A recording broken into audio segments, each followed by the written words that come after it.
Everybody has something that everybody tells them is like the best they ever had, I think. Mine is a lasagna. We are going to a friend's housewarming tomorrow and he requested lasagna. So let's make it. In my opinion, a good lasagna is very meaty and very cheesy. So I use 2 pounds of meat in my lasagna, a pound of ground sausage, and a pound of ground beef. I use both onions and mushrooms in my lasagna. I use the equivalent of 1 large onion and about 8 ounces of mushrooms. Of course, if you don't like these things, you can feel free to leave them out. I like to get my onions and mushrooms chopped up before I get my meat going. I throw my onions in with my meat at about the last 3 minutes of cooking time. And this time I did buy pre-cut mushrooms, so that was just a little bit less chopping I had to do. Anything that can make life easier. I always season everything every step of the way just to enhance and build more flavor. In my meat, I always add an Italian blend of seasonings, an all purpose seasoning, and paprika. I throw my onions in at the last few minutes of cooking time, drain the grease, and then put my mushrooms in. From there, I add 1 can of tomato paste, and then I fill that can up with water and just stir the water in to thin out that tomato paste a little bit. After that's fully incorporated, I add 1 can of stewed tomatoes. I like to break up the tomatoes just a little bit with my spatula before I stir them in. I do like to simmer my sauce, so they will break down a little bit more as everything is cooking. From there, I dump in 2 cans of tomato sauce. Use whatever brand your heart desires. Give it a good stir and make sure everything is well mixed together. Now we start building more flavor with more seasoning. I add 3 to 4 bay leaves. Please don't forget to remove these at the end of your cooking process before you assemble your lasagna. You don't want anybody to bite into something unpleasant. I also add a generous amount of garlic, measure with your heart, of course, some more paprika, Italian blend seasoning, and an all purpose seasoning. I also add a little bit of brown sugar just to reduce the acidity of the tomatoes.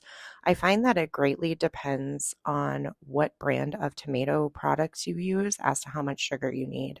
I certainly recommend only adding a little bit of sugar at a time because that can overpower very quickly, and you can always add, you can't remove.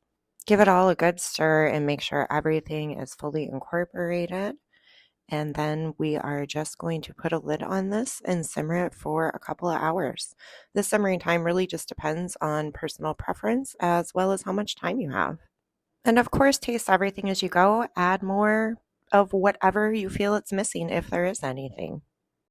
While the sauce is simmering, I use this opportunity to get my cheese prepared. I like to use fresh mozzarella, and as we all know, fresh mozzarella is delicious, but it contains a ton of moisture. So I just separate my mozzarella slices on paper towels and blot them a little bit and just let them sit until I'm ready to assemble my lasagna. Next, I get my ricotta mixture prepared. First, I add 1 large egg to a bowl and beat that slightly, 15 ounces of ricotta cheese, a small handful of Parmesan cheese, a small handful of Italian blend cheese, parsley, basil, and a little pinch of nutmeg. I know that may sound a little bit weird, but I promise you it does lend a really bold, unique flavor. Just make sure you don't use too much because nutmeg can overpower in a heartbeat. Now it's finally time to assemble our lasagna. I spray the pan with some nonstick, and my first layer that I put down is my sauce mixture. I make sure to cover the entire bottom of the pan with a generous portion of sauce. I feel like it usually takes about 3 cups or so. The next layer is the noodles. And if nobody ever told you, you don't have to boil the noodles ahead of time, nor do you have to spend the extra money on those no boil ones. I feel like this was like a gate kept secret until I was in my mid 30s.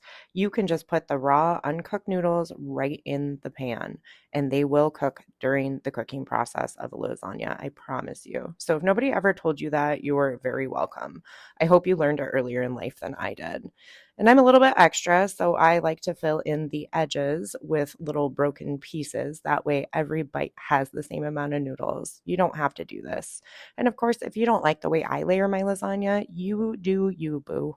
Next, I go in with my ricotta mixture. I use about a third of it per layer, and I just spread it out as evenly as I possibly can. I find using an offset spatula helps. After that, I add another layer of my meat sauce and spread that out evenly. I find that usually 2 cups is enough for the remaining layers. Add a layer of Parmesan and then Italian blend. And then I just break the fresh mozzarella slices up into small chunks and scatter those on the top. Back in we go with another layer of noodles, then the ricotta mixture, another layer of sauce. And again, if you like to layer your lasagna differently than I do, that's absolutely fine. Make it your own. And from here, we're just repeating the whole process again with a layer of all 3 of the different types of cheeses, noodles, ricotta mixture, and then we will finish with our last layer of sauce using the rest of it, the remaining amounts of all the cheeses. And then I like to top it with both parsley and basil just to give it a little bit of color on the top. Now to bake it. We set our oven to 350, preheat of course, spray a piece of foil with nonstick spray and put it spray side down to cover the pan. I bake it covered for 25 to 30 minutes, rotate the pan, uncover it, bake it another 25 to 30 minutes, and then I like to turn on the broiler just for the last couple of minutes of cooking time to get that perfect golden brown color on the top. Well, if you made it to the end of the video, thank you very much. Drop me a comment and let me know what it is that people always ask you to bring. What do you make best?